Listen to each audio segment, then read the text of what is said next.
now that in the early years of the 20th century, this world was being watched by intelligences greater than man's, and yet as mortal as his own. We know now that as human beings busied themselves about their various concerns, they were scrutinized and studied perhaps almost as narrowly as a man with a microscope might scrutinize the transient creatures that swarm and multiply in a drop of water. With infinite complacence, people went to and fro over the earth about their little affairs, serene in the assurance of their dominion over this small spinning fragment of solar driftwood, which by chance or by design, man has inherited out of the dark mystery of time and space. Yet across an immense ethereal gulf, minds that are to our minds as ours are to the beasts in the jungle, intellects vast, cool, and unsympathetic, regarded this earth with envious eyes, and slowly and surely drew their plans against us. So began a science fiction bestseller published more than 75 years ago, H.G. Wells's War of the Worlds. It was written and read as harmless entertainment. Science fiction was just becoming popular. Fairy tales for adults. And yet that world of science fiction is all around us, right now, less fictional with every passing day. The evidence is here. Our planet is indeed being visited by intelligences greater than man's. They travel in spaceships, in flying saucers. People all around the world are seeing these craft. The Italians call them disci volanti, the French, soucoupe volant, the Russians, letayushchi targelki. In America, we call them UFOs. There are literally thousands of police and pilot reports of UFOs, and over 900 landing trace cases have been documented. Cases where soil chemistry has changed. Swirled circles that testify to tremendous centrifugal force where something massive landed. But what? The military spokesmen of the great powers are suspiciously silent. Only one thing is certain. No earthly power has built aircraft that execute right-angled turns at supersonic speeds. And such craft are consistently seen and photographed tracking our test planes and space vehicles. Where do these alien craft come from? And what are their powers? And why are they visiting us? Are they perhaps reminding us that we are part of a vast cosmic connection, that we have links, even kinship, with worlds beyond Earth? Or are they, as more and more people believe, trying to tell us that the knowledge we need to survive, to grow, is right here on planet Earth, hidden in our science and in our past? Our planet is in crisis, and some say all this has happened before, a long, long time ago, to that mysterious, fabled land, the lost continent of Atlantis. In the 4th century BC, Plato in his dialogues vividly described an island continent beyond the Pillars of Hercules called Atlantis. Ancient Mesopotamian tablets refer to a land destroyed by the Great Flood. The Book of Genesis, the Koran, Mayan legends, the Epic of Gilgamesh, all speak of this once flourishing civilization, whose science, it is said, surpassed ours at the moment of its destruction. What became of Atlantis? According to the records of Egyptian priests, in one cataclysmic day and night, the entire continent sank into the depths of the ocean. Russian physicist Immanuel Velikovsky has suggested that Atlantis became the lost continent after a shift in the Earth's axis.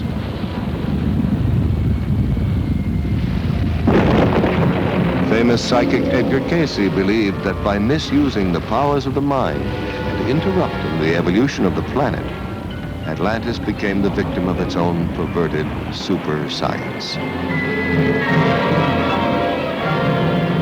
And the people of Atlantis, what happened to them? Were they all destroyed? Or did some survive the Holocaust and migrate by sea and air to other lands? Did some Atlanteans retreat into the ocean and establish a magnificent undersea kingdom that still flourishes there today? Or did they, with their advanced technology, escape into outer space? And have they perhaps, since man first left records on cave walls, been returning in their spaceships to observe us as we build the new Atlantis? What evidence is there that man himself was not the sole architect of the Earth's great ancient structures? Did we indeed get a little help from our friends from space? The Great Pyramid of Giza is the height of a 40-story skyscraper. It's built with 2.25 million stone blocks, some weighing 24,000 pounds apiece. Blocks supposedly hauled hundreds of miles by slaves and beasts of burden. And what of the knowledge necessary for the construction of such a monument? We know now that the Great Pyramid was built facing true north in the exact center of the land map of the world. Not the known world of 2575 BC, but the entire world as we know it today. The only way its architects could have derived such calculations would have been to survey the Earth from high in the air, make a global map, project it flat, then draw meridians through the precise center of the map's land surface. Either that or the information was provided for them by someone else, someone capable of aerial reconnaissance. Some of the pyramids in Spanish America, land of the ancient Mayan, Aztec, and Toltec civilizations, predate even those of Egypt. Tiwanaku, the oldest city in South America, is said to have been constructed by a race of giants whose homeland was destroyed by a great flood.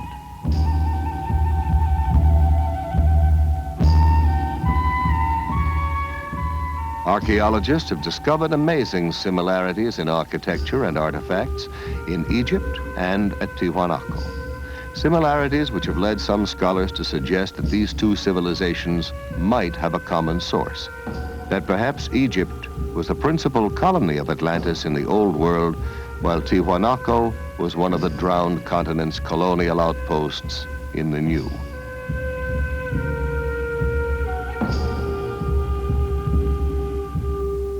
The sacred books and folklore of widely separated lands all tell of days when gods visited this planet wrapped in clouds or conveyed by fiery chariots.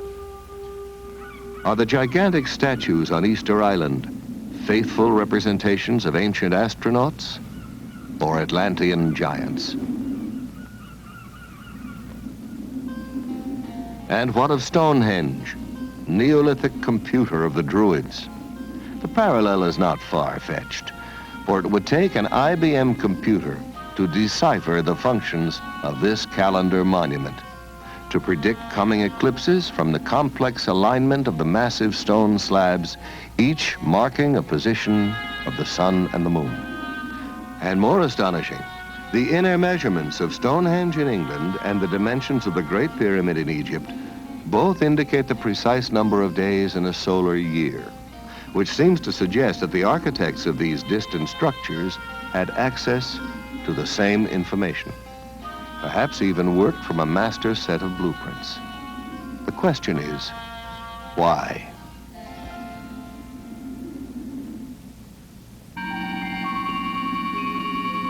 Imagine, if you will, a single team of architects traveling from continent to continent, employing local people to construct navigational aids, great beacons that could be seen from craft orbiting planet Earth. Beacons still operational today. Certainly the most permanent evidence that advanced civilizations have been visiting this planet since ancient times may be seen in these time-defying monuments, a world apart. But Let us consider what is happening in our skies today. It was exactly 8:05 p.m. when Air Defense Command received word that a mysterious light was hovering low on the horizon just northeast of Rapid City, South Dakota. Radar operators at Ellsworth Air Force Base shifted their attention to the northeast quadrant of the sky and immediately picked up an unidentified target. Air traffic control quickly contacted an F-84 patrolling in the west, asked for an interception, and vectored the jet toward the UFO. A moment later, the jet's radar picked up the unidentified return and locked on. The plane was just 3 miles from its target when the light suddenly moved away with a fantastic burst of speed. The pursuit lasted for 120 miles, but the jet could not gain on the object. Finally, the pilot abandoned the chase. At ground control, the fascinated radar men watched the unknown object change direction and trailed the jet back to the airfield. The evidence is overwhelming that planet Earth is being visited by intelligently controlled extraterrestrial vehicles. In other words, some UFOs are somebody else's spacecraft. There are no good arguments against UFO reality if we consult the evidence. Stanton T. Friedman, nuclear physicist and lecturer, has been consulting the evidence on UFOs for over 15 years. One of the most extraordinary cases he has studied recently was that of Charles Hickson and Calvin Parker, two shipyard workers from Pascagoula, Mississippi, who claimed that while fishing on the bank of the Pascagoula River, a strange craft emitting a bluish light descended and hovered just above the oyster flat 30 feet away from them. Hickson later described how 3 silvery creatures floated out of the craft, grabbed him, and floated him aboard. It was some kind of zipping sound, and when I turned around in this area out here, about 40 or 50 feet out there, there was some kind of craft, you know. It looked like it was going to come right onto the ground. But it came on down and hovered about 1.5 feet or 2 feet off of the ground. But we didn't know what to do, you know. The river behind us and that out there, not knowing what it was. So, and then before we had time to really do anything, it seemed like an opening appeared. Toward the end, it was, you know, toward us. And the blue light, it had blue flashing lights as it was, you know, approaching the ground, but then they went out. And when the opening appeared, some source of light came from the inside. It was just almost blinding. Some UFO reports are hard even for governments to dismiss, especially when there are photographs to support the witnesses. At approximately 15 minutes to 10 Monday evening, several citizens from the East Los Angeles area phoned our station and stated that they were observing what they thought was an unidentified flying object. After receiving several of these phone calls, Officer Weinkoop and I were dispatched into the East Los Angeles area to investigate these possible sightings. We observed the object traveling in a southwesterly direction and gave pursuit of the object.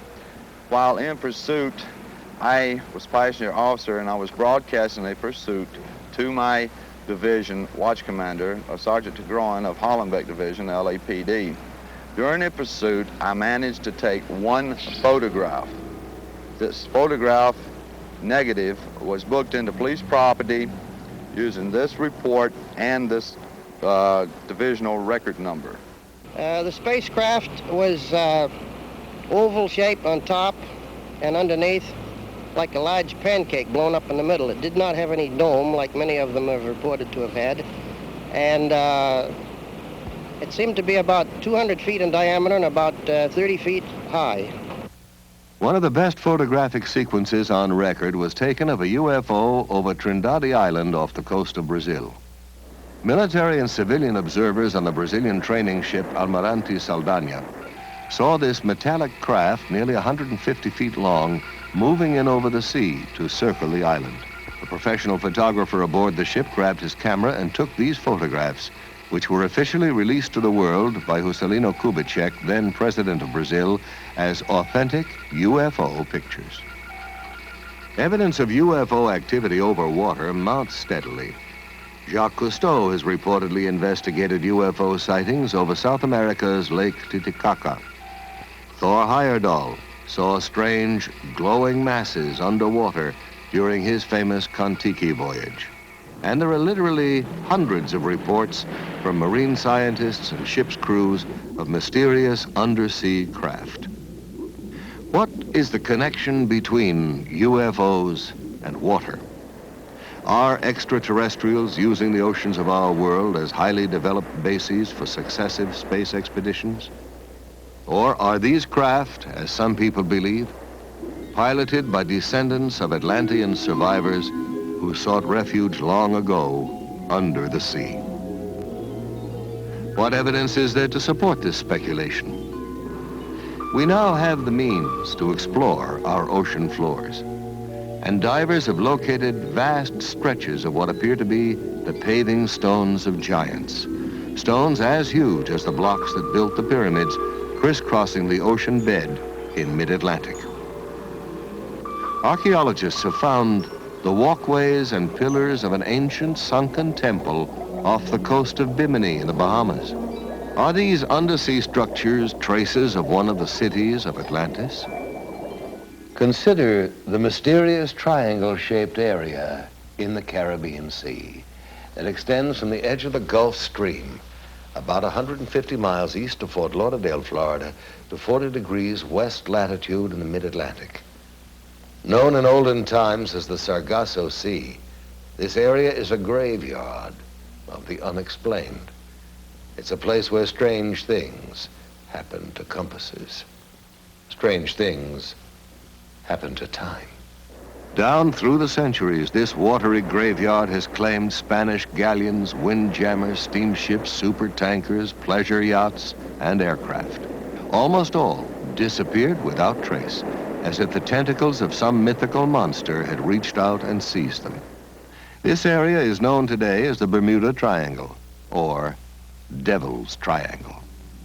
On December 5th, 1945, 5 TBM Avenger torpedo bombers under the command of Lieutenant Charles C. Taylor took off from Fort Lauderdale Naval Air Station on a routine navigational mission. Surface winds of 20 knots, skies clear, visibility unlimited. Suddenly, just 15 minutes before the flight was due to land, Fort Lauderdale Tower picked up Lieutenant Taylor's frantic voice. The time, 4 p.m. Calling the tower. This is an emergency. We seem to be off course. We cannot see land. Repeat, we cannot see land. What is your position?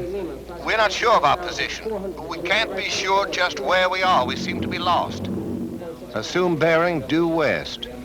Well, we don't know which way is west. Everything is wrong. We can't be sure of any direction. Looks like we're entering white water now. I tell you, we're completely lost. Then, at 4:25 p.m.,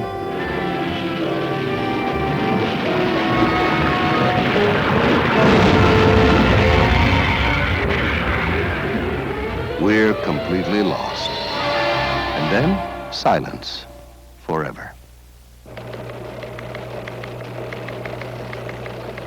Immediately, the Navy dispatched a Martin PBM Mariner flying boat, a huge craft with electronic tracking gear, with enough fuel to remain airborne for 24 hours. Aboard, a crew of 13. By 7:04 p.m., the Mariner 2 was missing. In 3 short hours, the Triangle had literally swallowed up 6 planes and 27 trained men.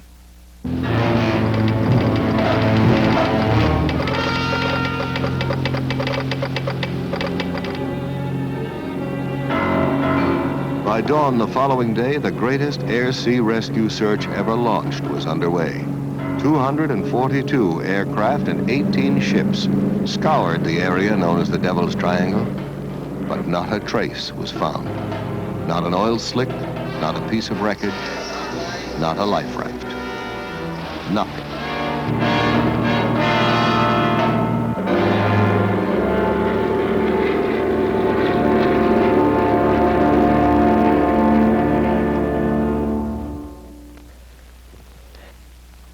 There's no comprehensive list of Triangle victims, but the litany of lost ships alone reads like a guest list from Davy Jones's locker. United States ship Nina, United States ship Grampus, the steamships Santa Clara, Star Ariel, the Home Sweet Home, the steamships Hewitt, Corner, Slocum, the Marine Sulphur Queen, the Southern District, the City Bell, the George Boston, the Raifuku Maru, and on and on and on. Ship names that descend from mythology, the steamship Rubicon, the Nereus, the Proteus, the Cyclops, the Constellation, the steamship Witchcraft. Theories about the triangle range from piracy to tunnels into other dimensions, other time zones. Physicists have suggested that the lost ships and planes may have been victims of a magnetic phenomenon that disrupts radio communications, causes flight instruments to malfunction, but there is no conclusive explanation. The ominous question remains.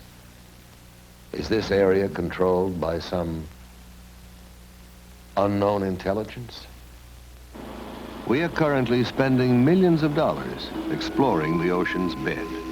Project Moho drilled 600-foot shafts beneath 12,000 feet of water in an attempt to decode the mysteries of the Earth's crust.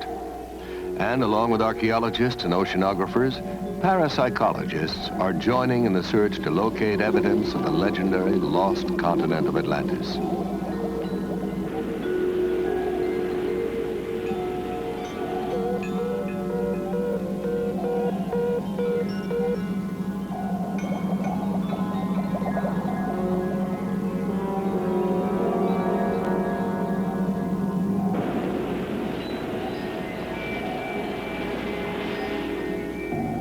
Myths from every country tell of gods and mermaids rising up out of the ocean. What if mythology is really condensed history, and the tales of these enchanted sea creatures are in fact eyewitness reports? What if the whale that snatched Jonah from the raging sea was actually an underwater craft?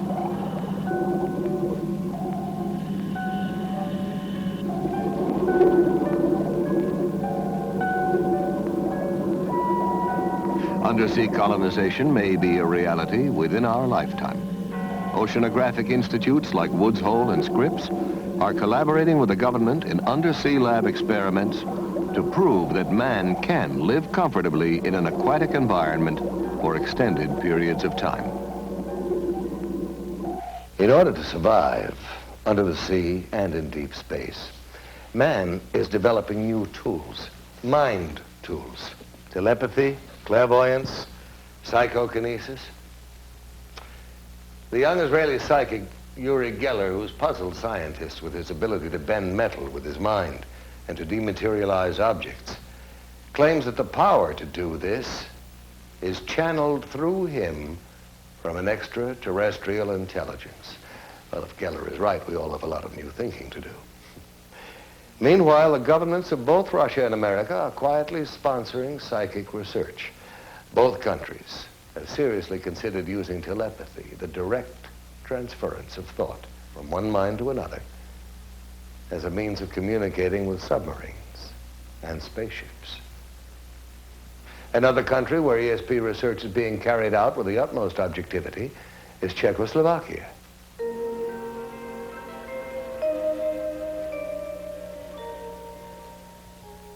Here in a Czech laboratory, we are watching an experiment in telepathy. The subject is being placed in a deep hypnotic trance in order to free the unconscious to receive the message which will be relayed to him.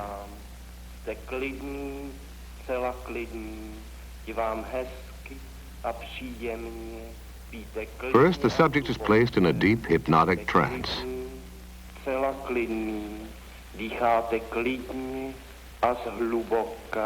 Hlubokým spánkem, spíte nejhlubším spánkem.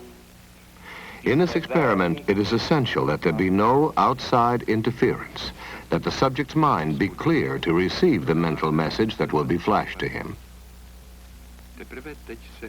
Now the experimenter, previously unknown to the sleeping subject, selects at random an envelope which contains the name of a spice. Pepper. He tastes it, and then mentally tries to convey the actual taste of the spice to the hypnotized subject. Now the scientist is saying to him, what I taste, you also will taste. What is it? And the reply comes almost immediately, pepper.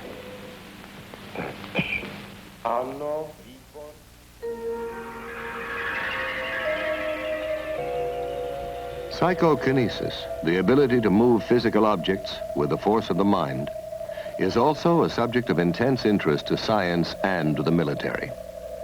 Here in Leningrad, under strictest test conditions, talented sensitive Nina Kulagina makes the magnetic needle of a compass rotate by sheer mind energy.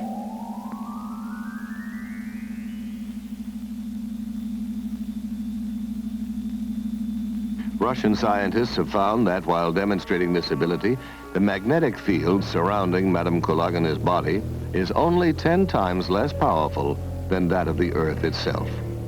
Using this same energy, Madame Kulagina can also make non-magnetic objects like these matchsticks, shielded under glass, creep toward her across the table.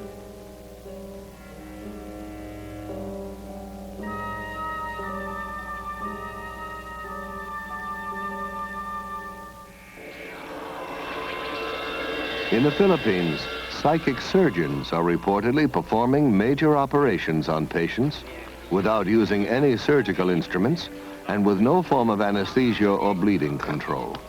Yet the surgery appears to be painless and paranormal healing takes place almost immediately.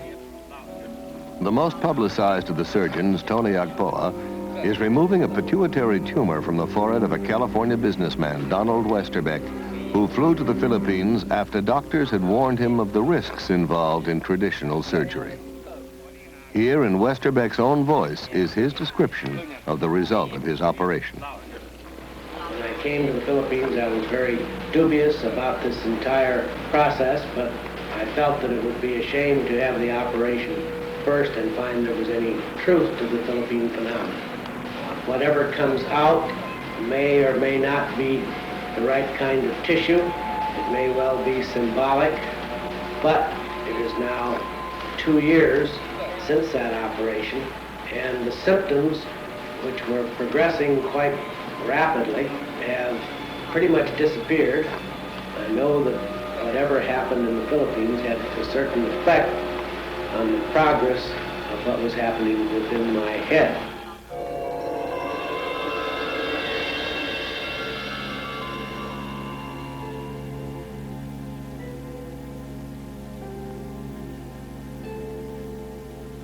You're here for psychic healing. We have healers here who actually laying on of the hands. Now, whatever your ailment will be affected. In some cases sooner, in some cases a little bit later. You'll be subject to psychic healing. You'll also be subject to psychic readings. They'll help us determine what your particular problem happens to be. The healers have this energy that flows through them, imparting a psychic energy. And this energy will flow to whatever part of the body. I think that most people that really get into healing professions feel like they have some kind of healing ability. They may not know what it is, but I think they get into healing because they're kind of led into it. I mean, physicians, nurses, even chiropractors and others. Have you been doing any heat treatment or infrared or? Nothing. This observer is a licensed physician, an MD, one of the first to inquire into this unusual method of healing to see what it has to offer to his profession. Oh, absolutely. Absolutely. No, there's no known physical cause for rheumatoid arthritis, and not really for the other kind, osteoarthritis either. Our usual procedure is to take psychic readings. This is a group of gifted sensitives who possess the extraordinary ability to diagnose a patient's illness by a method known as body scanning. They record their estimate of the possible illness by picking up vibrations directly from the sick person or by holding something belonging to her. Sometimes there is an actual transference of pain from the sick person to the diagnostician.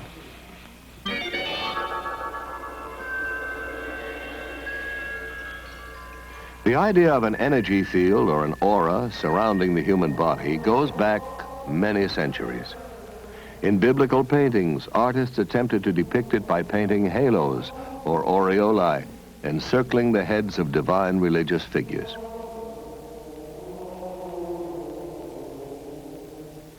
Rather more recently, this NASA picture shows Apollo 12 astronaut Pete Conrad on the moon with a bluish glow around him.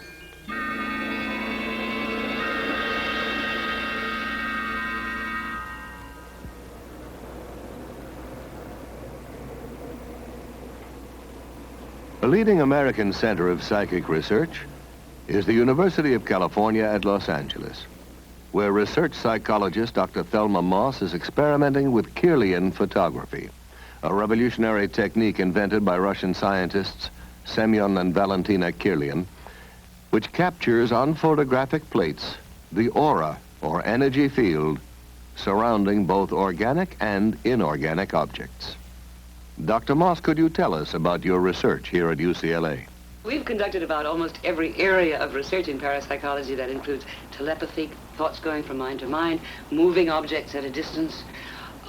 Primarily now, we're extremely interested in energy fields around the body. But probably the most fascinating work that we're doing right now has to do with a photographic technique that was first discovered in the Soviet Union called Kirlian photography, or more simply, electrical photography. And we've been able to get some pretty fascinating stuff on moving picture film using this technique, and I'd like to show it for you now, if I may. Okay, I'm going to turn on the film projector here, and we'll be taking a look at some of our work in motion pictures. Due to the efforts of experimental researchers such as Dr. Moss, the technique of Kirlian photography may soon be of practical use in almost every area of physical science. Inorganic objects photograph very differently from organic objects. Coins have a steady corona. We get the illusion that there is movement going around it, but the actual corona itself is static and its boundaries fixed, whereas human beings show a remarkably different effect. This is the right index finger pad, and we can see how brilliantly around his finger there are flares, and the corona keeps changing its pattern. We took a young lady and asked her if she'd get drunk. Here she is, 2 finger pads on her right hand before she's had anything to drink at all. And it is rather a placid effect. After 4 glasses of champagne, we see that she's become considerably brighter and the gaps have closed. And from the backs of her fingers are emitted sparks from time to time. After 8 glasses, she's in a much better state. From the rear projection of her finger pads, there are brilliant effects. Now we tried before and during kissing. This is the left and right, male and female, before kissing, and we can see that the coronas of both are rather dim, with a gap definitely existing between their fingers at the point where they are almost but not quite touching. These same subjects were photographed during a kiss. Their coronas have become considerably brighter and, in fact, are reaching out toward each other, perhaps the woman reaching out a bit more to the man than the man is toward the woman. Here we find an extraordinary example, which doesn't happen very often. Do you notice the red blob of light appearing between the 2 people? In anticipation, we like to think of the kiss to come. While kissing, the white and almost pink colors have become much more prominent, and it would seem the man on the left is perhaps enjoying the experience a little bit more than the person on the right. Now, Dr. Moss has also observed through the Kirlian process the dynamic interchange of energy between a psychic healer and his patient. Apparently, after a healing treatment, there's a sizable increase in the width of the coronae surrounding the fingertips of the patient and a corresponding decrease in the healer's corona. Another fascinating aspect of Kirlian photography is known as the phantom leaf phenomenon. People who've had a limb amputated often say that they can still feel it, even complain of absent fingers or toes that itch. Now this, according to scientists, can be explained by the persistence of old sensory patterns in the brain. But for years, psychics have claimed that they can actually see phantom limbs still attached to the body. And now the Kirlian technique supports their claim. In Dr. Moss's laboratory, first they photographed an intact leaf, then cut away part of the leaf and photographed it again. For a short time, a phantom counterpart of pure energy remained where the leaf had been cut. making up a complete sparkling outline of the whole leaf. One of the most dramatic things in Kirlian photography is the phantom leaf effect. Here is a leaf on the left side. It has been cut. We turn on the Kirlian equipment by placing an electrode, and here we see no phantom. Where the leaf has been cut, there is a kind of gap. However, by lifting up the electrode and replacing it very vividly, you can see the brilliance of the phantom effect. Extending beyond the boundary of the cut leaf, we can see flares coming out from various parts of the leaf and from its cut end. We cannot explain the effect. We simply know that it exists and that we can take it. About 30% of the time, we obtain this phantom effect. Dr. Moss, have you investigated any other types of psychic phenomena? Oh, I'm called on frequently. Psychotherapists sometimes bring their patients in because they've got some problems. One of the strangest areas of all is when we are called, I would say we get 100 calls a year, to find out about haunted houses. People think their houses are haunted. And we did one extraordinary investigation with interesting results of a haunted house here in Los Angeles for the American Society for Psychical Research. Not far from UCLA is still another haunted house, inhabited by Mr. and Mrs. Robert Rice, their 5 children, and a ghost. Mr. Rice, when were you first aware that your house was haunted? It was the holiday season of Christmas in 1969. Did you see or hear something? Well, it was more of a feeling than either sound or sight. It was one of these things that there was an extremely strong presence in the house, and I got up, I'd say it was 1 or 2 o'clock in the morning, and began to look around the house. I searched all the rooms expecting to find a burglar, but there was no one in the house, but a very, very strong presence. Soon after this, Mr. and Mrs. Rice called in a psychic to find out if their house was indeed haunted. They were told that the ghost was that of a young architect who had become very disturbed and hanged himself upstairs in the attic bedroom.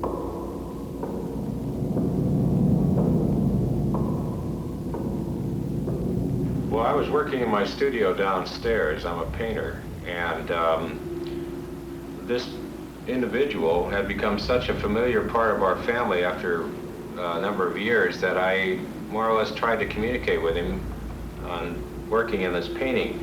I saw a man about 5'7", very thin, dark complected, wearing a white shirt rolled up to the sleeves, open collared dress shirt, dark pants, and black shoes. There was an immediate effect of the painting taking shape. It was almost as if it were directed, although it didn't move my hand. It's not really a painting of him as he looks, it's more of a feeling of his personality. The California Society for Psychical Research came to the Rice's house to investigate the case.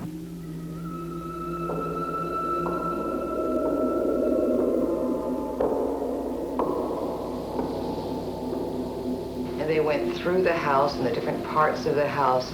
Wherever they were, that they felt something, they would record that. They felt very strong feelings of him upstairs where he was supposed to have hung himself. There were unusual noises up and down the stairs, and it sounded like someone walking up and down the stairs.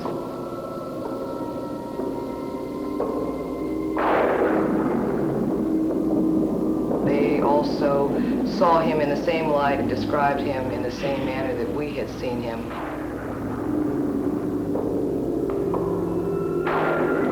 Much of their conclusions concurred with what we had told them ourselves. In view of the 5 children, there are absolutely no problems whatsoever. They're very aware of what's happened. It really doesn't bother them. They're used to the idea. We've never been afraid of him, and it's never bothered us living here, and we've been here for 5 years. Actually, we've kind of enjoyed having him as a silent member of the family.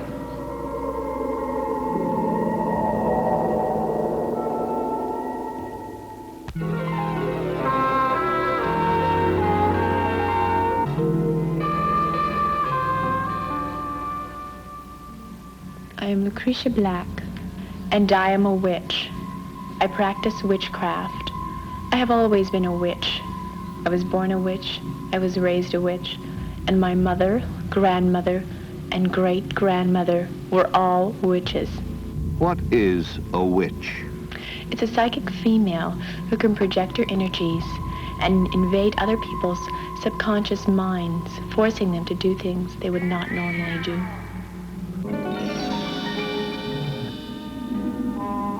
This is Witches' Mill in England, where in the Middle Ages, witches practiced their ancient art. There are witches who worship nature spirits and use plants and herbs to make potions for the sick. Witches who cast spells to dry up a neighbor's cow or blight his crop. Witches who wore charms and amulets to dispel the dark forces. In England, in medieval times, the church burned and hanged witches, blaming them when someone became sick or died. In France, Joan of Arc was burned at the stake because the church was afraid of her amazing psychic powers. Down through the ages, people with psychic ability have been falsely accused of being witches. And as recently as 1970, in San Jose, California, an ordinary Midwestern housewife was charged with practicing witchcraft.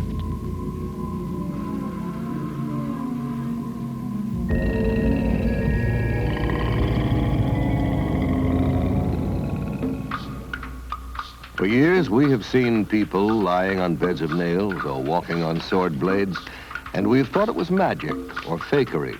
Now we're beginning to understand there is a thin line between magic and what we call mind over matter. And science has begun to study the people who perform these feats.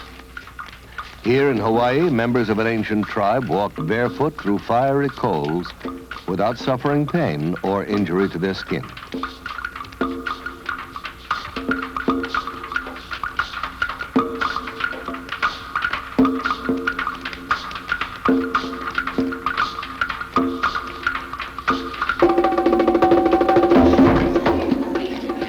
All around the world, highly specialized rituals are performed that tug at the deepest unreasoning levels of the human mind. In Brazil, voodoo cults still flourish. Ceremonies are enacted where voodoo priests invoke the spirits of the dead to take vengeance on the living. Animal sacrifices, chanting, and beating drums incite the crowd to near hysteria.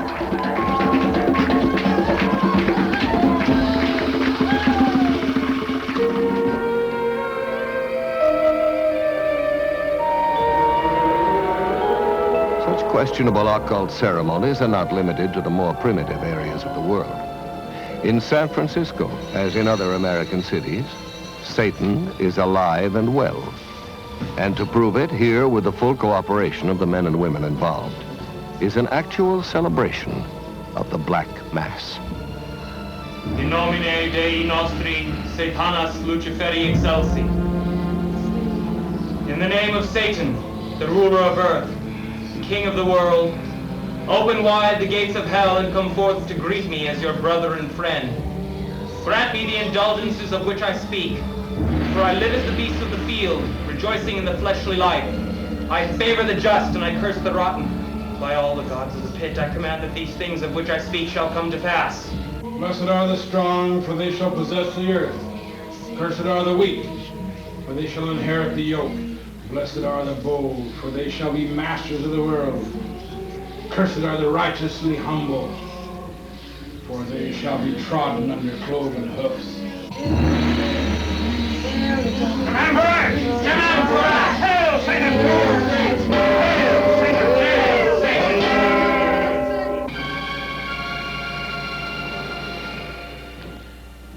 Some people still allow themselves to be seduced by the theatrics of dark and sterile practices. But most of us are reaching out to a new, exciting future.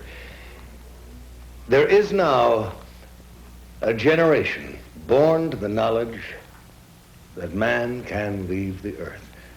A generation prepared, even eager, for contact from beyond Earth. And we're beginning to explore inner space to learn about the amazing psychic potential of the human mind. Where then do UFOs fit into our newly expanding awareness of the paranormal? Perhaps investigative reporter Ralph Blum, author of Beyond Earth, a book about man's contact with UFOs, could answer that question for us. Mr. Blum, what do you think about the UFOs? I think we have to consider them as an example of Murphy's Law. Murphy's Law says that if something can possibly happen, it will. There doesn't seem to be much doubt that UFOs are happening, that they are real physical objects occupying both physical space and time. But the data also implies that UFOs may not actually fly here over vast, enormous distances, but simply materialize here, function as physical craft while in our atmosphere, and then dematerialize. I've interviewed Air Force pilots whose mission was to acquire UFO footage, men who've tracked and photographed UFOs and then just watched them vanish. Professor J.H. Bruning of the University of Mississippi has pointed out how closely a UFO experience resembles a psychic event. In both instances, something that, according to the rigid rules of science, shouldn't be there, appears and violates the known laws of space and time and gravity. Ghosts and UFOs seem to have a lot in common. Ghosts materialize, seem to float or hover above the ground, often communicate telepathically, then dematerialize, just like the reports of UFOs and their crews. These and other fascinating phenomena such as time loss, teleportation, and spontaneous healing are all associated both with occult and UFO experiences. And I'm inclined to agree with astronomer Alan Hynek, who suggested that we may be dealing with an intelligence that knows more about the physical world than we do, more about the psychic world, and is using it all. Mr. Blum, I understand that you got down to Pascagoula, Mississippi, just 36 hours after Charles Hickson and Calvin Parker had their UFO encounter. Yes, I did. It was the first time I'd seen for myself the profoundly disturbing effect of such an experience, not only on the two men, but on the entire town. Nothing that powerful had happened to Pascagoula since Hurricane Camille hit the Gulf Coast. And it was quite impossible to sit in the same room with Charlie and Calvin and not believe that something terrifying had happened to them. They had me one on this arm like this, and on the other one, you know, they had my other arm like that. And I just seemed to lift up to the same height they were off the ground, and we just moved into the craft. Now inside, how did they lay you out? Do you remember how it happened? Yes. I didn't see any tables or chairs or anything in there. I'm not saying it wasn't in there because the light was almost blinding, but I didn't see any. And when they carried me inside, they seemed to just lean me back, you know. And this eye, well, I keep referring to it as an eye, it moved up in front of me about this close. Mm-hmm. And it started right at my eyes, looking me right in the eye. Uh-huh. And it hesitated there for a few seconds, and it just started moving over my entire body.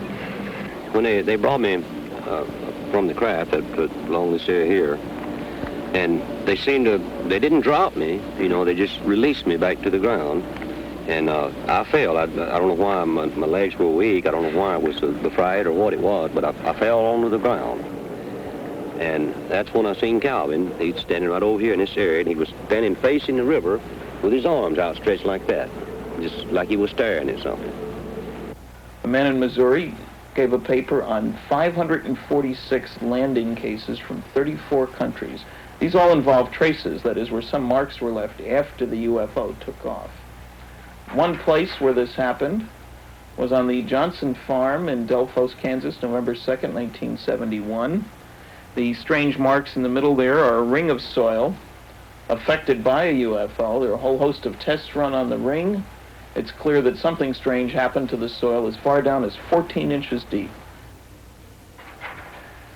To give you an example of what happens to soil, the soil on the left was from that ring, obviously different in color and texture, and I might say from laboratory tests also different in composition from the normal soil on the right. As long as UFOs remain in the air and perform impossible acrobatics, we can all enjoy arguments about who is hallucinating. And the military can tell the anxious citizens you did not see a flying saucer. That was Venus, or swamp gas, or migrating geese, or whatever. But all that changes when the UFO lands and aliens disembark. One of the most amazing and agonizing of such experiences involved a couple named Betty and Barney Hill. While driving through the White Mountains of New Hampshire in 1961, the Hills lost several hours on the road. Unable to account for the missing hours and plagued by recurring dreams, they finally sought psychiatric help. While under time regression hypnosis, both Barney and Betty Hill relived being taken aboard a strange, glowing craft manned by beings not of this earth. While aboard, they were given an extensive medical examination and told that they would not remember what had happened to them. This is a model of one of the UFO occupants as described by Betty Hill under hypnosis. They were under 5 feet tall, with grayish skin, and communicated by some sort of thought transmission. In contrast, the creatures that floated toward Charles Hickson appeared to have been servo mechanisms or robots. The pointed spike ears prompted astronaut Brigadier General James McDivitt to suggest that they were probably some kind of advanced radar device. Another version of what they look like, this is a drawing made by an artist, a composite based on hundreds of eyewitness reports. And obviously most landings don't get reported. This character is about 4.5 feet tall or so, 2 arms, 2 legs, a head and a body, slightly different facial features, obviously not like any of our friends down here on Earth.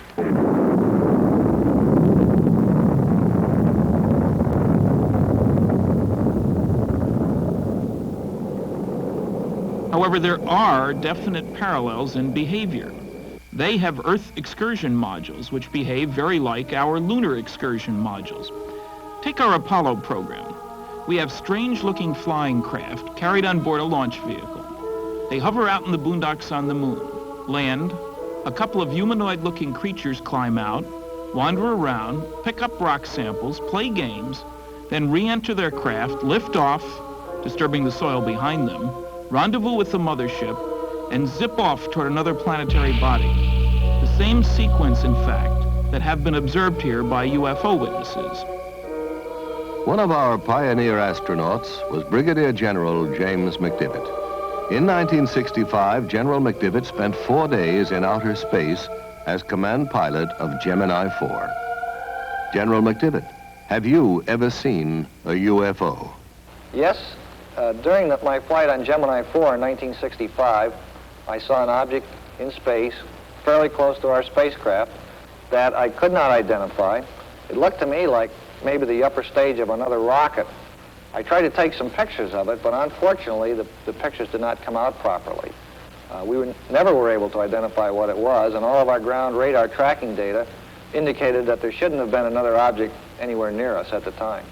General McDivitt, do you know anyone else who claims to have seen a UFO? Well, yes. As a matter of fact, I know all kinds of people who claim to have seen them. Some of them are very legitimate, and some of them I think are just having fun. I had an opportunity recently to meet a gentleman from Mississippi who claims to have actually been taken into a spacecraft.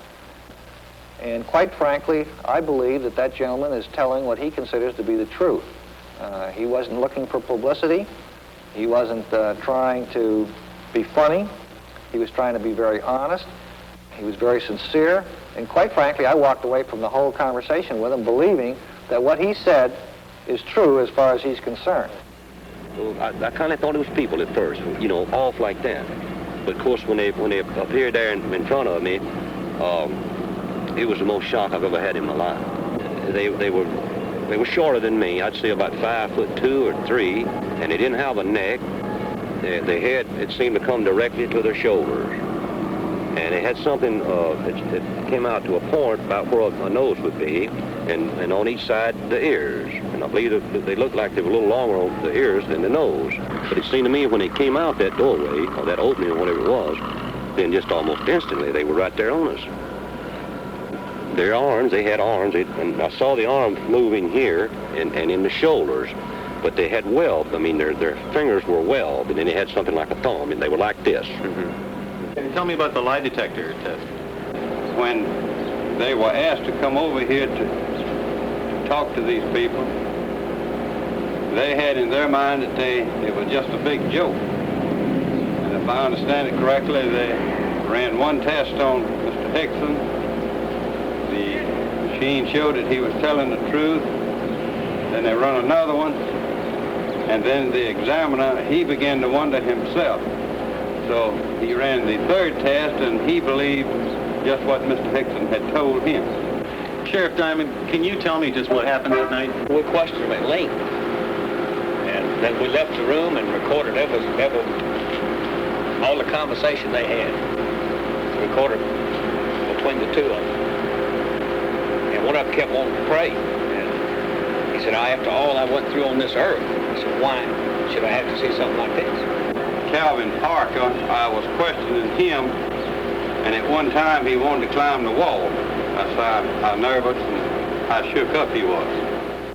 But since I was down there, and since I was a physician, and several other scientists and investigators were asked to consult and look into the situation, I was asked, would I mind if I would be present, and I said I wouldn't mind at all. And while it is still very difficult for us to believe that a spaceship landed and that robot-type creatures came out and actually took these two people into the spaceship, these men, in my opinion, believed that they saw this and that they were being honest in reporting what they have reported.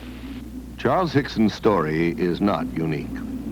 UFOs first soared into the news in this country in 1947, when pilot Kenneth Arnold saw 9 disc-shaped objects skimming along at high speed and in an unconventional manner, like a saucer would if you skipped it across water.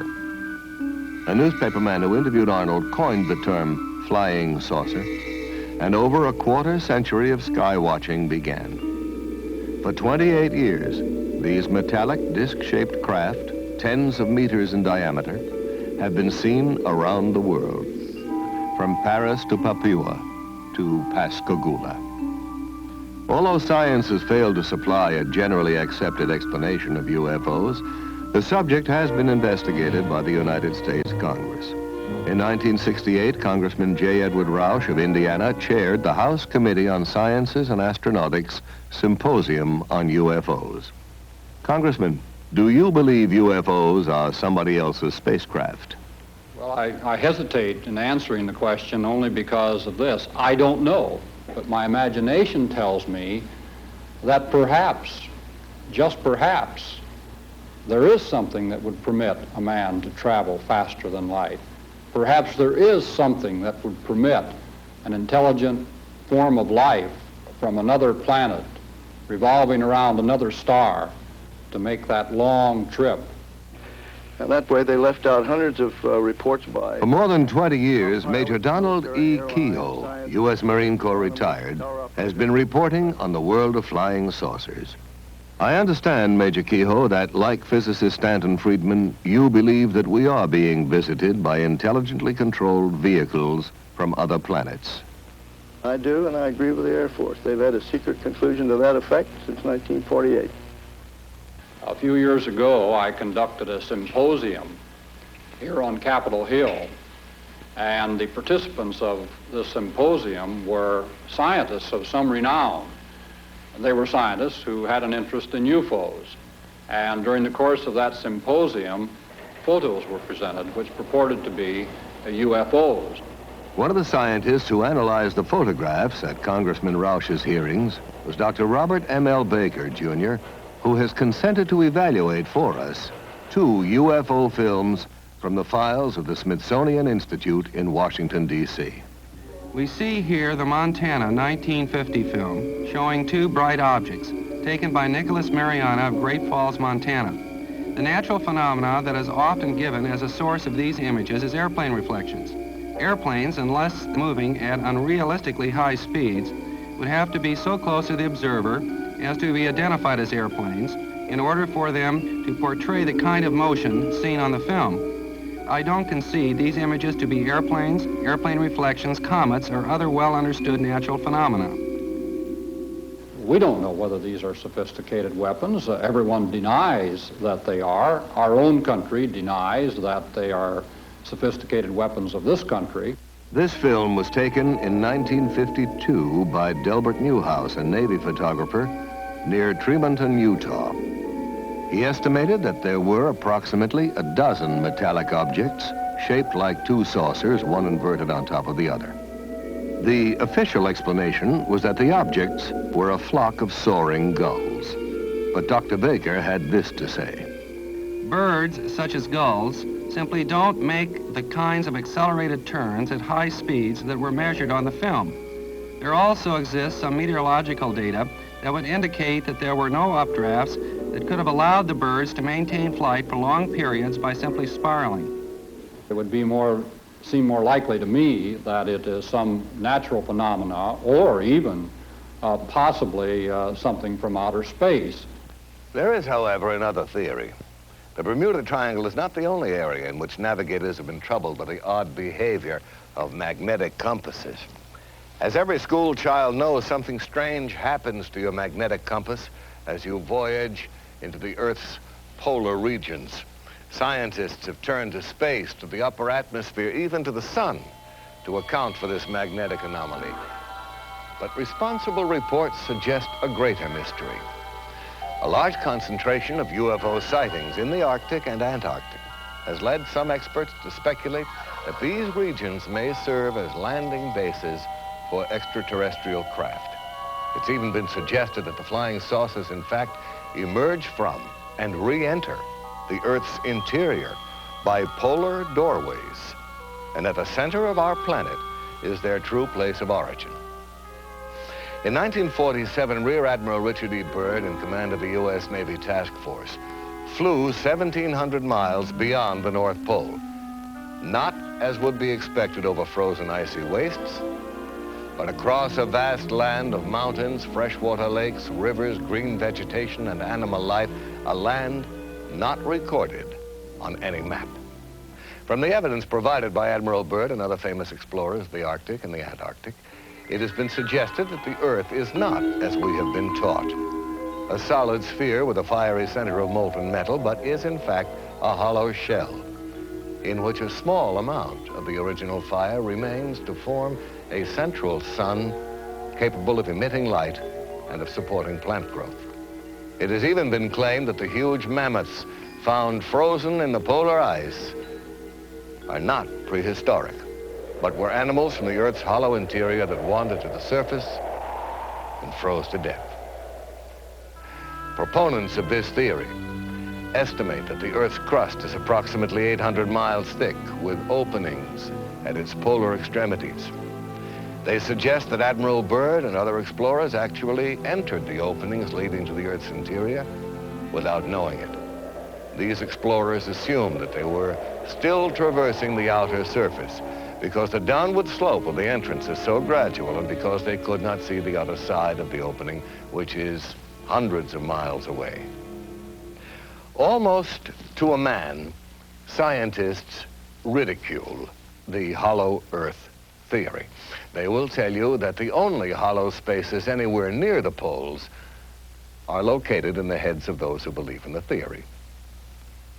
And yet a number of disquieting questions remain unanswered.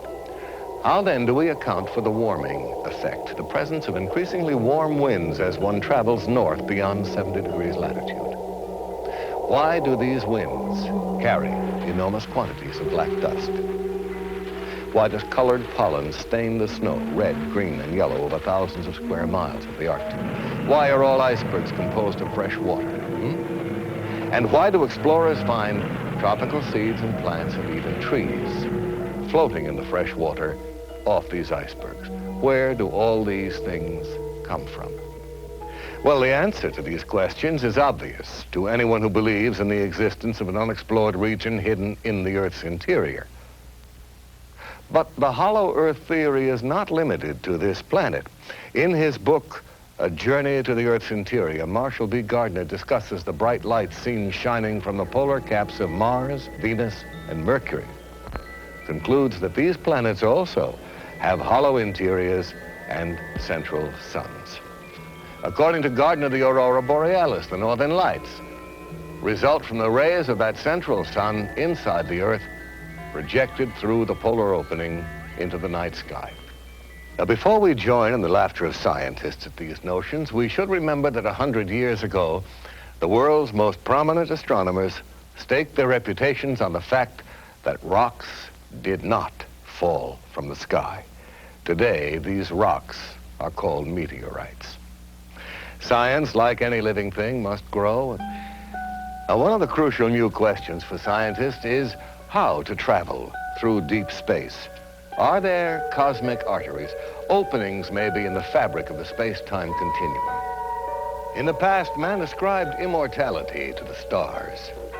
But now we know that, like ourselves, stars are born, grow old, and eventually die. At the end of their lifetime, stars only a little heavier than our sun suddenly blaze up in a supernova explosion, becoming giant galactic flares that collapse into white dwarfs and then eventually burn out to become black dwarfs, each about the size of the Earth. If the star is somewhat heavier, it will collapse to a much smaller and far more compressed neutron star about 10 miles in diameter. But what happens to stars at least 3 times the size of our sun? Those which do not reach a quiet old age as a neutron or dwarf star. Scientists believe that the collapse of these enormous stars is so powerful that once it begins, nothing can ever stop it. They continue to shrink until the gravitational field surrounding them is so strong it becomes completely closed off from the rest of space. Nothing that enters this region can ever escape, not even light. And so these stars become invisible black holes in the fabric of space. Stars that have blinked out and died, yet are still there, exercising a devastating effect on every particle of matter that enters their gravitational fields. Where gravity is so intense, it warps space, imprisons light, halts time. Astronomers are now speculating about the possibilities of huge rotating black holes in which the tremendous distortion of time and space is so extreme as to generate a passageway to another world. A future astronaut plunging down a rotating black hole could perhaps never return or communicate again with our world. But he might emerge in a different time, a different corner of the universe, or perhaps even a different universe. And it's not so unlikely that an advanced technological civilization could have overcome the hazards of black hole travel, harnessed their power to voyage through time as well as through space. In his stunning book, The Cosmic Connection, astronomer Carl Sagan imagines for us a federation of societies in the galaxy that have established a black hole rapid transit system in which a vehicle is rapidly routed through an interlaced network of black holes to that black hole nearest to its destination. As even more dramatic evidence of interplanetary penetration, we can look to Siberia just after the turn of the century. An unidentified space object hurtled toward Earth at over 30,000 miles an hour. Trailing streams of fire, it broke into our atmosphere, and then came the explosion.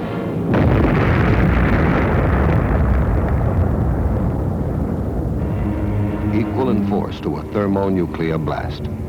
A huge mushroom of fire and smoke, an explosion like none recorded on Earth before that left traces of radioactivity and felled trees within a 40-mile radius.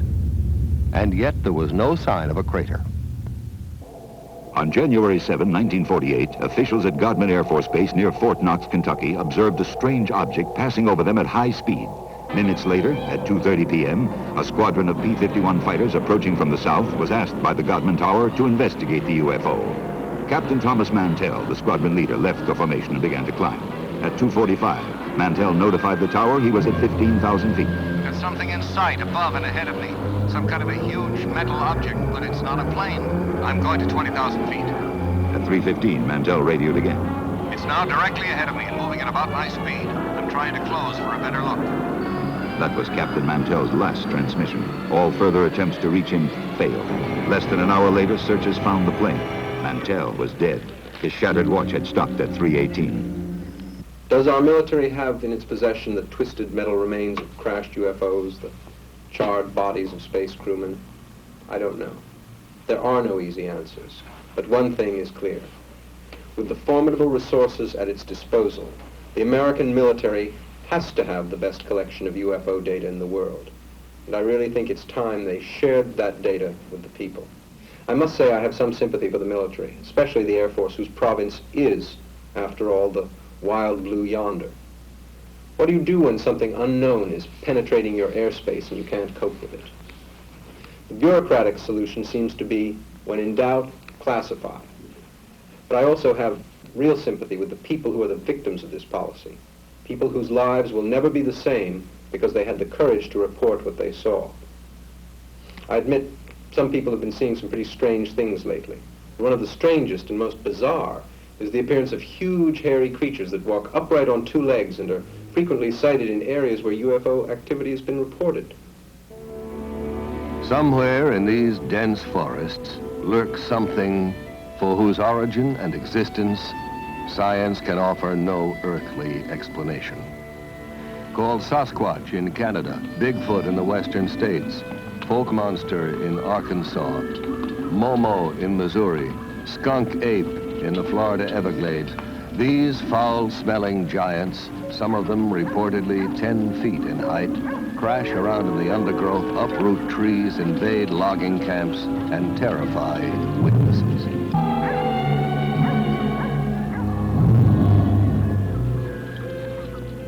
What are these creatures? Where do they come from? How did they get here? Recently, an astonishing number of Bigfoot reports have coincided with UFO sightings and landings. Are the UFOs dropping these creatures here to see if they can live on our Earth? And why has no one found any bones or the remains of one of them? Do these giants, as psychic Peter Herkus claims, decompose into powder when they die? Or are they perhaps picked up again by the UFOs to be examined in alien laboratories?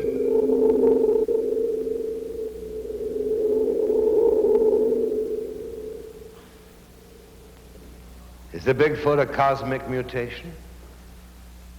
Incredible as this notion may seem, we're contemplating even stranger possibilities in our own laboratories. In 1818, when Mary Shelley first conceived of the Baron Frankenstein, the idea of one human being fabricating another was sheer fantasy. Now the inconceivable has become a near reality, as scientists around the world do research in the new and ominous field of genetic engineering. By a process known as cloning, we can now reproduce genetically identical copies of an individual organism. Already, experiments in cloning plants and lower animal forms have been successful. The way has been paved for similar experiments with human cells. At the University of California at San Diego, Dr. Walter Desmond is carrying out research in cloning. In this laboratory, we're working with a variety of cultured cell lines. These are cells originating from various tissues in the body, which can grow essentially forever in culture vessels. The material from which we start, the animal tissue, is made up of a number of different kinds of cells. Since we are often interested in studying only one cell type, it is desirable to have cultures which come from a single cell. We would expect then all cells in such a culture to be identical.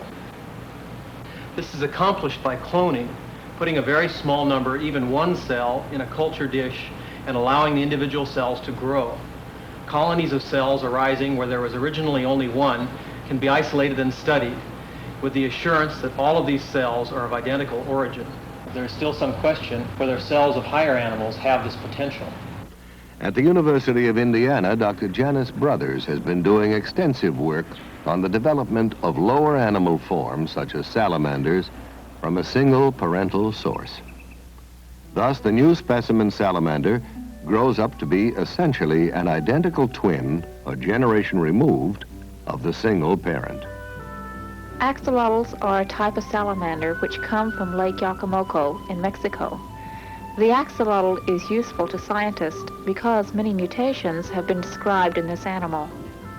The development of each characteristic of the body is controlled by genes. A change in a gene is called a mutation. Some of the mutations that have been found in the axolotl affect the development of the eye, heart, legs, skeletal system, and the pigment. The golden and white axolotls are animals which have pigment mutations. The 4 large dark axolotls swimming in the aquarium are a clone of nuclear transplants made by transplanting a nucleus from the cell of a normal embryo into an egg which has abnormal cytoplasm.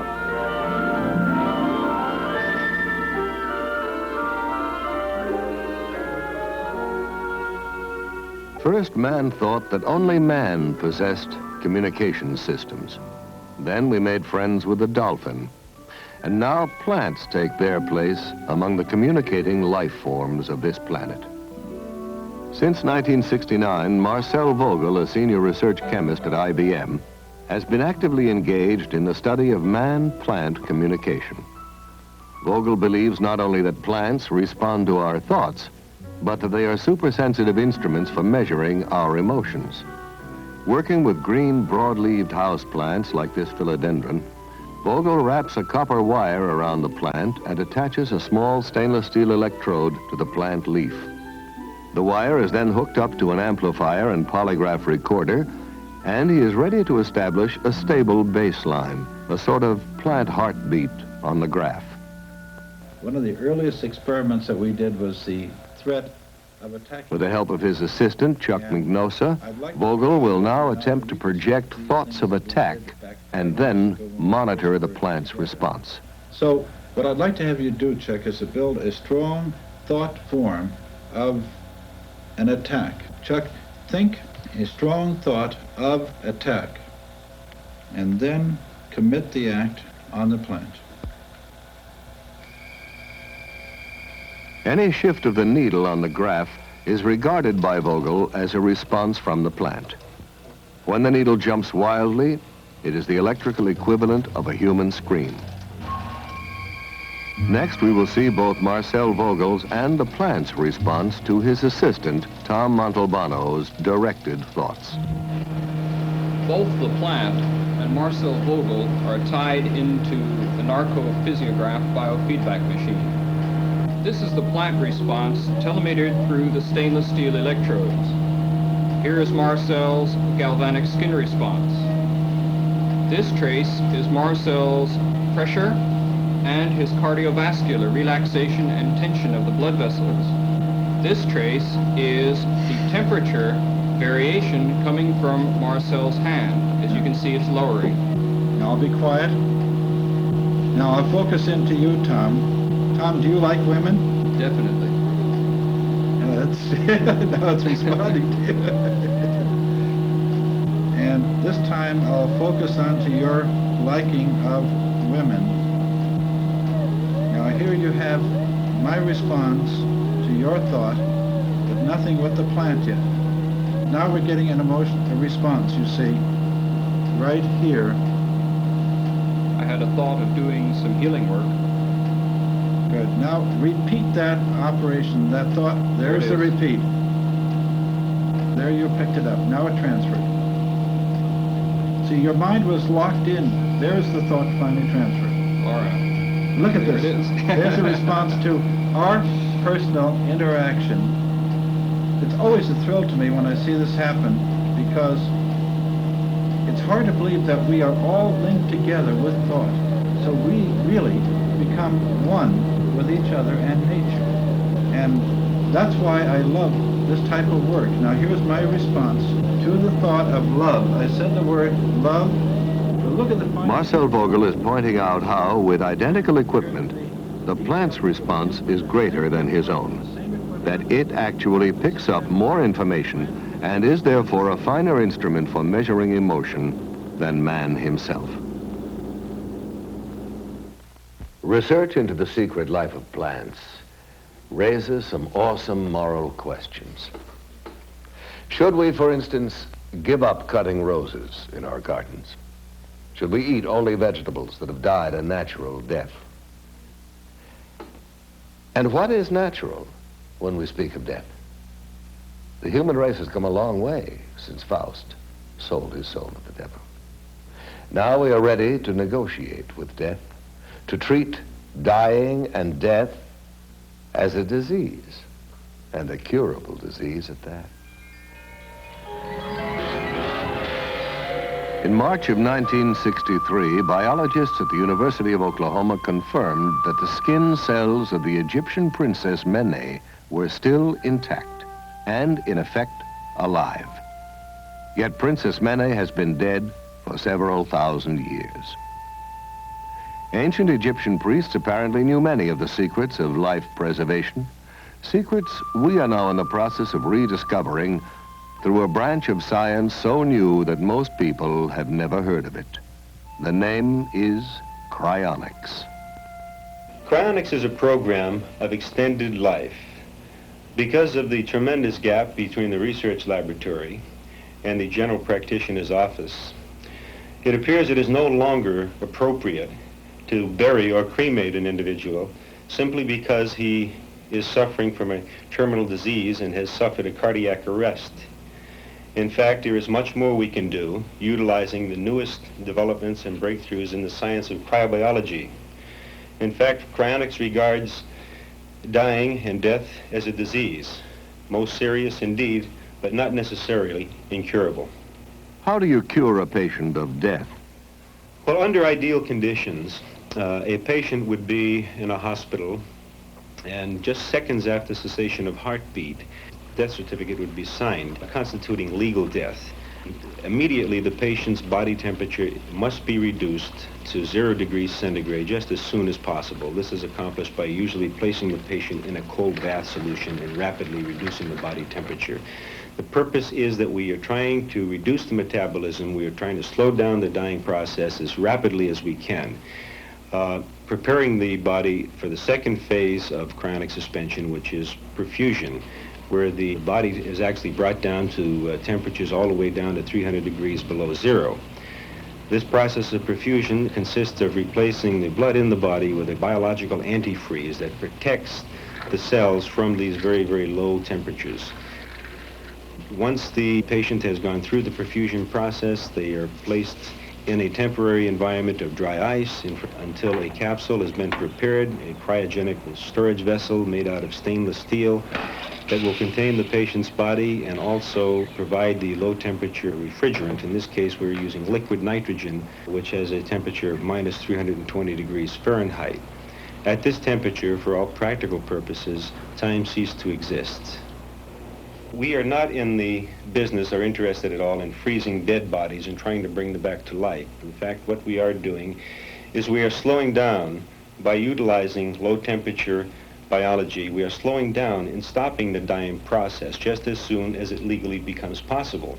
The churches are very much in agreement with the objective of extending and saving precious life. Here we have a young lady who was placed in cryonic suspension, and actually the church not only agreed with the procedures, but actually provided a Monsignor to come down and bless the capsule in the hope that indeed that this woman could be saved. How did you become interested in this research, Mr. Nelson? Well, as a child, I was fascinated with the phenomena of hibernation, how animals could survive long, foodless, cold winters. Most recently, we had a real example of a human being, a young man by the name of Armando Sacaros, who wanted to escape from Cuba. And he conceived of the idea of stowing away in the wheel well of a high-flying jet. He didn't realize that the ordeal that he was about to encounter was the situation where the altitude at 39,000 feet does not have enough oxygen to sustain life, or that the outside temperature was minus 40 degrees, and that the wheel well is not a pressurized compartment. Any one of these factors could have and should have taken his life. 8 hours later, when the plane landed in Madrid, Spain, young Armando fell out onto the pavement, frozen, no heartbeat, and to the astonishment of everyone, about an hour later, they detected a faint heartbeat, and several days later, he was nearly recovered, and 56 days later, he left the hospital well. Scientists from around the world came and examined the young man, marveled at what he did could not be done by their present understanding, and the ultimate conclusion was that Armando Sacaros was indeed the first artificially induced case of human hibernation. In the past several years, NASA has been allocated millions of dollars for hibernation research as a possible aid to space travel. Now, personally, I think it would be a very brave man who would agree first to be frozen alive and then sent out in a rocket to Mars. Is it possible, in fact, Mr. Nelson, for people to be cryonically suspended while they are still clinically alive? Not not legally in this country today, in my opinion. We often have requests from patients, terminal patients, who are suffering terribly from cancer or other diseases, and who would like to have their bodies cryonically suspended as soon, before they suffer the final stages of death and the agony and so on. However, it is not possible because of the legal definition of death. The process cannot be started until cessation of heartbeat.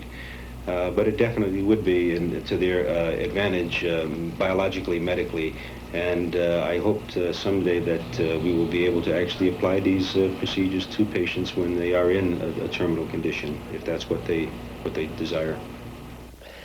To some people, this is one of the most gruesome, I might even say chilling, developments of the biological revolution. But not, I think, as threatening or as mind-stretching in its implications for the future as is cloning. I recall reading a French essayist who suggested that when man is on the verge of creating life, God will return. He will smile wryly and announce, "Closing time, gentlemen, please." You know, not long ago, the concept of growing a whole organism from one cell, asexually, in a laboratory would have seemed impossible. But already scientists are contemplating the cloning of human life. Dr. Richard Siegel, professor of genetics at UCLA, has agreed to discuss some of the ethical, the social, and even the political implications of science interfering with evolution. Dr. Siegel, is it likely, in your opinion, that cloned man will become a reality in the near future? The very definite possibility exists that in the foreseeable future, it will be possible to clone the most complex mammal of all, man himself. We have the theory, we have the scientific know-how. However, some of the very specialized techniques that are required have not yet been achieved. But there's reason to believe that with the concerted effort, some of the barriers that now exist can be avoided. Were human cloning finally achieved, and I must emphasize that it has not yet been done, I think that it would raise some very remarkable ethical problems for all mankind. After all, here would be a group of people who would have no proper father, no proper mother, no family, who would recognize from the outset that they were Xerox copies, as it were, of people who exist or had recently existed. And to contend with this through their lifetimes would present a most difficult problem that would finally have to be dealt with. Whether it would be psychiatric, psychological, I don't know. I would not like to be a Xerox copy myself. Certainly cloning would raise, too, some very practical problems for man. For example, one can think immediately a dictator who could clone for himself a superior fighting force, people that would be virtually invincible as an armed force, people who could be programmed so that they would have no mental blocks against fighting. They would have no question but to go out and kill or do the bidding of the dictator. Now here's another possibility, really very intriguing, but at the same time quite frightening. We can imagine that a very wealthy, very powerful individual might have a dozen or so clones of himself prepared. And these could be kept in storage, as it were, and could be used when called upon as a source of spare parts. For example, when this wealthy old man's heart began to give out, he could get a new heart, a transplant, from one of his cloned copies. And there would be no danger whatsoever of transplant rejection. The heart would be destined to take and would function normally. Similarly, in the case of some horrible accident, if a leg were removed or horribly damaged in the case of the wealthy man, a spare part again could be taken from a cloned copy, and this could be used to function. But here's the question. What do we do with the copy from whom the spare part has been removed? What indeed would we do with all those pieces and parts and almost persons? What would we call the debris? Has man become too arrogant? Do we already believe there is nothing that science and technology could not eventually solve? Are we indeed the new Atlantis? The challenge that confronts us is as enormous as it is exciting. We are ready to tap new resources: telepathy, psychokinesis, Bigfoot and black masses, UFOs and Atlantis, Kirlian photography, cloning, and cryonics. These subjects all have one thing indisputably in common. People want to know more about them, to learn to forge new tools for mankind's future on Earth and beyond. Where are these new concepts and talents coming from? Are they imprinted in us from the beginning? Or are we being programmed from without, in the sense that the Lord once programmed Moses for survival? Are some of us again in contact with angels, technological angels, if you like, who are better at the game and wiser? I don't know. I think that they know more of what's going on down here on this earth than we think. And I don't know, they might have been, you might say, looking for somebody that could, you might say, hold up under the strain and convince people that there is another world and there's some kind of life on that world. They. Who are they? Well, we're living in a troubled time. So perhaps the most pleasing theory is that they are from planet Earth itself, from far in the future, when we have at last learned to travel backward in time. I like that. Because if that theory is correct, if they are our own descendants, if they are from the future, why then it means we made it. We survived.